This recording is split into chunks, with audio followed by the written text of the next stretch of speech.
Israel ने कहा कि उसने हमास के एक बहुत बड़े कमांडर को मार डाला है। एमन नौफाल हमास का सेंट्रल गाजा ब्रिगेड का कमांडर था। अब इजराइल के रक्षा मंत्री ने कहा कि ये युद्ध लंबा चलेगा, लेकिन अब ईरान की तरफ से आई दो बड़ी वार्निंग बहुत खतरनाक इशारा कर रही है।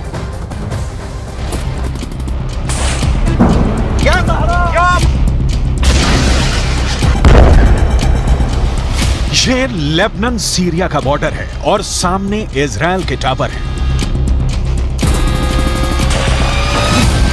टावर पर छोटे रडार भी लगे हैं, कम्युनिकेशन सिस्टम भी लगे हैं और सर्विलांस कैमरे भी लगे हैं।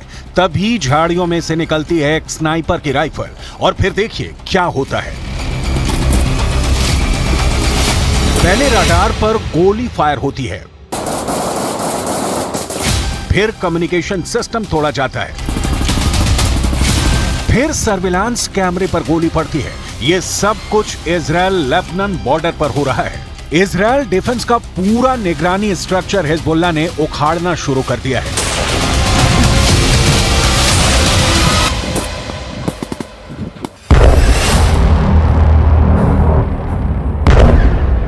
लेकिन इसके बाद जो होता है वो नेतन्याहू को डरा देगा।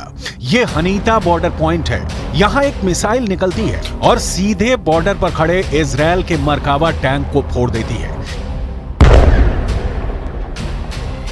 एक बार देखिए हमला कैसे होता है।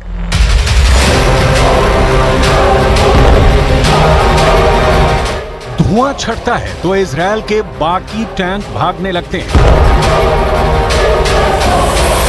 दूसरा वीडियो दोहरा बॉर्डर पॉइंट से आया है।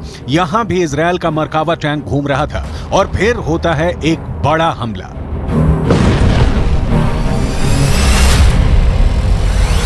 Hezbollah anti tank missile fire करता है। मिसाइल टैंक की तरफ बहुत तेजी से बढ़ती है और इजराइल के मरकावा में बहुत बड़ा धमाका होता है।